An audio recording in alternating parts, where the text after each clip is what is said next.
अस्सलाम वालेकुम बच्चों, ख़ुसूसन 3 साल से कम उम्र वाले बच्चों को जिनको इब्तिदा में नज़ले ज़ुकाम के बाद खांसी की एक किस्म जिसको व्होपिंग कफ या काली खांसी भी कहते हैं, उसके बारे में आज बात करेंगे, इलाज भी बताएँगे। ये एक किस्म की छूतदार बीमारी है। खाँसते-खाँसते मरीज़ का रंग नीला काला पड़ जाता है, इसीलिए इसको काली खांसी कहते हैं।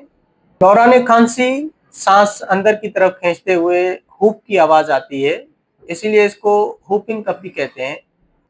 3 साल से कम उम्र वाले बच्चों की अक्सरियत इस मर्ज में मुब्तला होती है और 10 साल से ऊपर वाले बच्चों को शाज़ व नाज़िर ये मर्ज होता है। उम्र भर में एक ही मर्तबा ये मर्ज ज़ाहिर होता है, दोबारा कभी नहीं होता।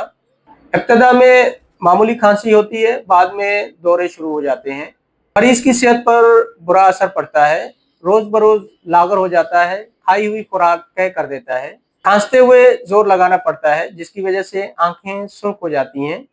काली खांसी की एक बेहतरीन दवाई एपिकॉक 1x 1 चम्मच पानी में 3 कतरे खांसी के दौरे के बाद पिलाएं। अपना ख्याल रखें। अल्लाह हाफिज।